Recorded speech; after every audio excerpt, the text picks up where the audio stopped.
It was an important day in the yard. Everyone was busy and excited, making notes and taking photographs. A special visitor had arrived and was now the center of attention. "Who is that?" whispered Thomas to Duck. "That," said Duck proudly, "is a celebrity." "A what?" asked Percy. "A celebrity is a very famous engine," replied Duck. "Driver says we can talk to him soon." "Oh," said Thomas, "he's probably too famous to even notice us."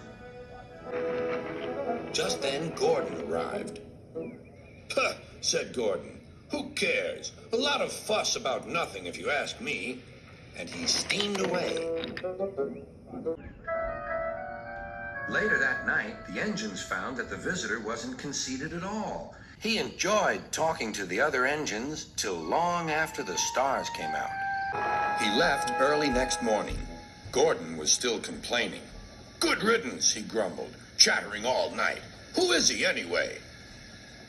"Duck told you," replied Thomas. "He's famous." "As famous as me? Nonsense." "He's famouser than you. He went 100 miles an hour before you were even thought of." "Huh, so he says," huffed Gordon, "but I didn't like his looks. He's got no dome. Never trust domeless engines. They're not respectable. I never boast, but I'd say 100 miles an hour would be easy for me. Goodbye." Duck took some freight cars to Edward's station.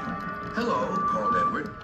"That famous engine came through this morning. He whistled to me. Wasn't he kind?" "He's the finest engine in the world," replied Duck. Then he told Edward what Gordon had said. "Take no notice," soothed Edward. "He's just jealous. He thinks no engine should be famous but him. Look, he's coming now." Gordon was running very fast. His wheels pounded the rails. "He did it, I'll do it. He did it, I'll do it." Gordon rocketed past and was gone. "He'll knock himself to bits," chuckled Duck.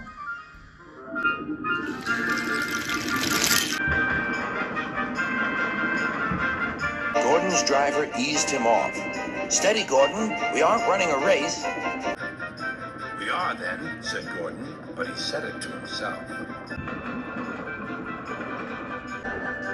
Suddenly, Gordon began to feel a little strange. "The top of my boiler seems funny," he thought. "It feels as if something is loose. I'd better go slower." But it was too late. On the viaduct, they met the wind. It was a teasing wind which blew suddenly in hard puffs. Gordon thought it wanted to push him off the bridge. "No, you don't," he said firmly. But the wind had other ideas. It curled round his boiler, crept under his loose dome, and lifted it off and away into the valley below. Gordon was most uncomfortable. The cold wind was whistling through the hole where his dome should be, and he felt silly without it. At the big station, the freight cars laughed at him. Gordon tried to wheesh them away, but they crowded round no matter what he did. On the way back to the shed, he wanted his driver to stop and fetch his dome. "We'll never find it now," said the driver. "You'll have to go to the works for a new one." Gordon was very cross.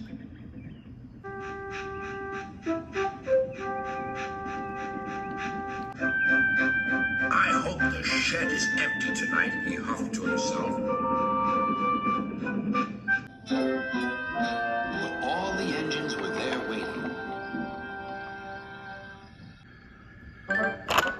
"Never trust domeless engines," said a voice from somewhere behind him. "They aren't respectable."